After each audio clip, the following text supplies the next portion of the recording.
Hey YouTube, what's going on? Jason Carter, Bryce, Rupaul's Drag Race Pitcrew members here in Indianapolis, and we're giving you a special edition of Confessions of a RuPaul's Drag Race Pitcrew member. You have secrets? Is that where we're getting at? Yeah. Confessions as in secrets. Secret, Nobody knows. no, not secrets, but like, people always want to know more about us, right? Yeah. They don't, because we rarely talk on the show. So it's like they have all these questions like, do you prefer boxers or briefs? Do you wear deodorant? Do you not wear deodorant? Do you like Italian? Real deep stuff. Real deep stuff, yeah. So I have Bryce Yeah. with me here today. So Bryce, Yo. what's your confession? What's my confession? Yeah. Well, I like briefs. What was the second one? Deodorant? Yeah. Just good old. I hate that advertising works, but I like Old Spice, and I probably started wearing it because of that stupid commercial with the guy on the horse backwards. That's a centaur. It's called a centaur with the horse.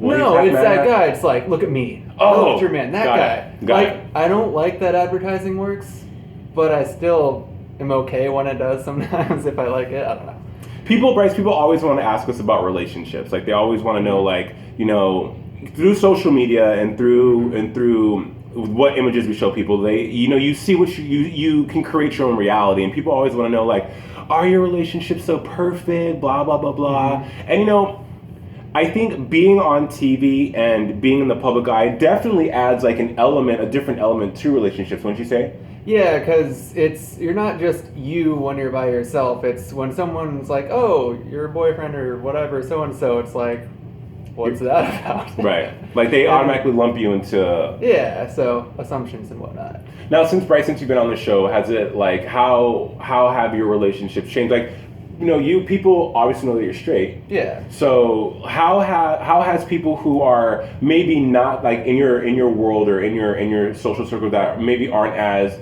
dialed in or clued in on the LGBT community, what has their response been to you in regards to Drag Race? Because I know a lot of people, especially that, like I said, aren't familiar. Yeah. They don't understand. Yeah. So there's a couple of different reactions I get. Some are like, oh, I've seen the show and I think it's awesome and that's great. Like, that's most of the reactions I get. Yeah. And, some other people are more like, oh, that's, you just go do your thing and they just don't really talk about it. So it ranges, but no one's like that I've known from beforehand has ever been like, hey, why are you in your underwear? What's up with that? You can't do that. No. Of course, I can walk into my underwear if I want. I can wear clothes if I want. You can do whatever if you want. So. Absolutely, if you want, for sure. Now, confession. And this is probably going to be really weird to you guys, but I don't mind kissing my husband with morning breath. Yeah, well, if you, like, after a few kisses, it goes away. Does it? You don't notice it anymore, really. Really? Yeah, I think so. Because you get, like, you tune it out. But like, what if you're like, really like making out in the morning, and you know how like sometimes you have like crusty mouth, like. Well, I got like crusty eyes. Okay, and like. Nobody else gets crusty eyes. I normally have crusty mouth. I don't know. Do you guys have crusty? I'm sure you guys have crusty mouth too. I don't get the crusty eye. Or maybe I do. I just don't pay attention. Mm-hmm. Yeah. You get sleep in your eye. That's what it's called.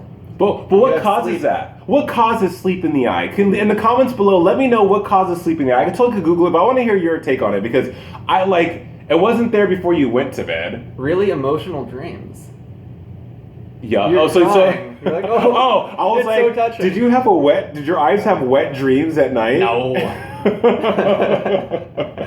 Mom, my eye had a wet dream. So I had a friend one time. Speaking of wet dreams, I know this is really, really crazy. Nice segue there. I know. Yeah. Wet dreams, yeah. He came to school. It was eighth grade, and he was like, we all talk. You sit around your third period math or whatever, and he was like, guys, guess what? And I was like, what, Matt? He was like, I had a wet dream last night. And it's like, we're all in eighth grade, so we're all like starting puberty or just starting puberty. So you have like the sex ed.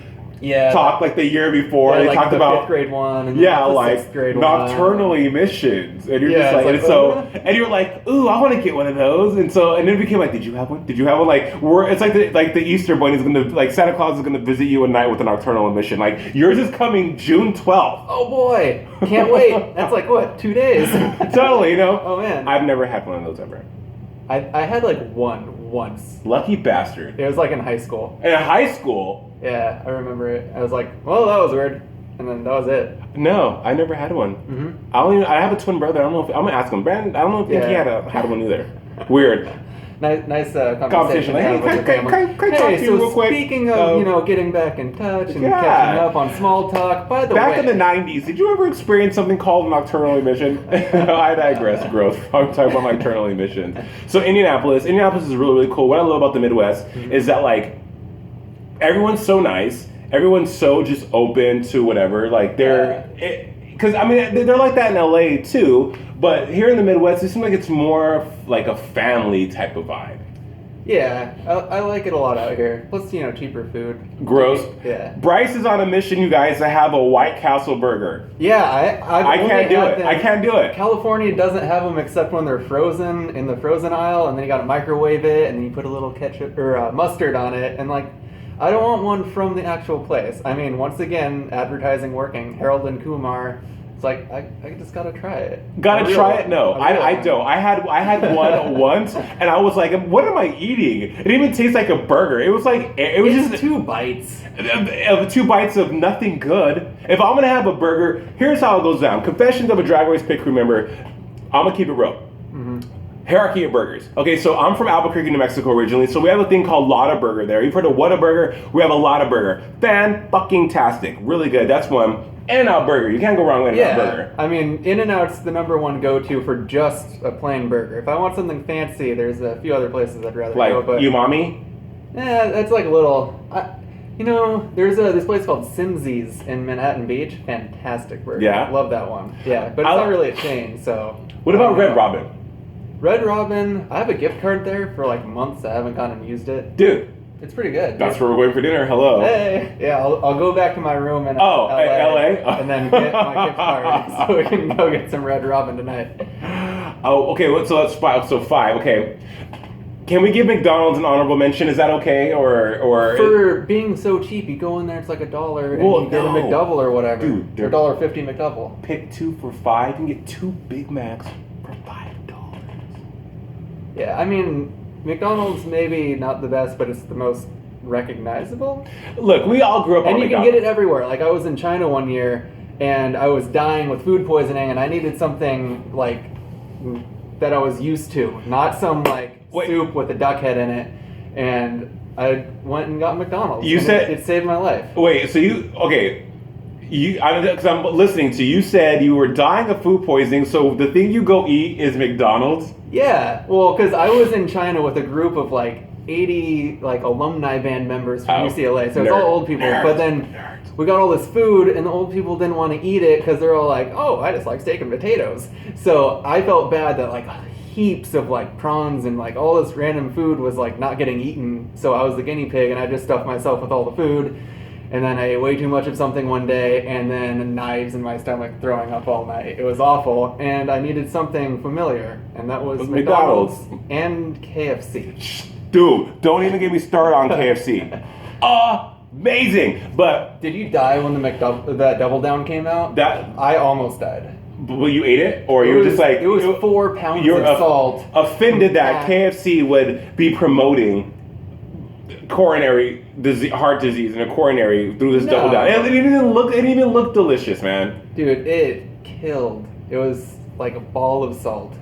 I don't know how anybody survived that. Well, like every time I eat Panda Express, I feel like I need to like just drink a gallon of water because all the sodium. But it's just, what is it about Chinese food, Panda Express especially, that makes it so good? I don't get it.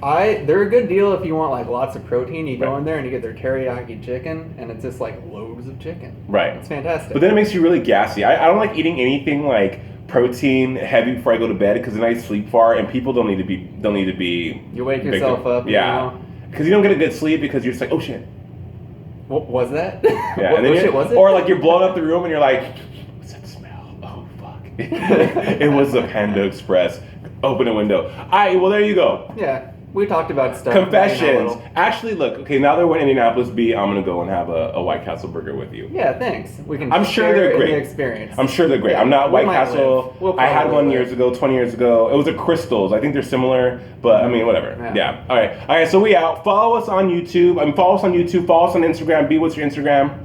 Instagram, I think that one's just my name, Bryce Eilenberg. And my Twitter's Vicarious Bryce. Yes. Weird name. It's old. My friend actually made it for me, and now it's not so much Vicarious Bryce because he's not living through me. I own it now. Perfect. I put, It like works. one tweet a month up there. It works. So yeah. And hey, follow me on Instagram at Jason Card Official and also on Twitter at JT Forever B. Let's go get this burger. Yeah, burger time. Bye, guys. Later.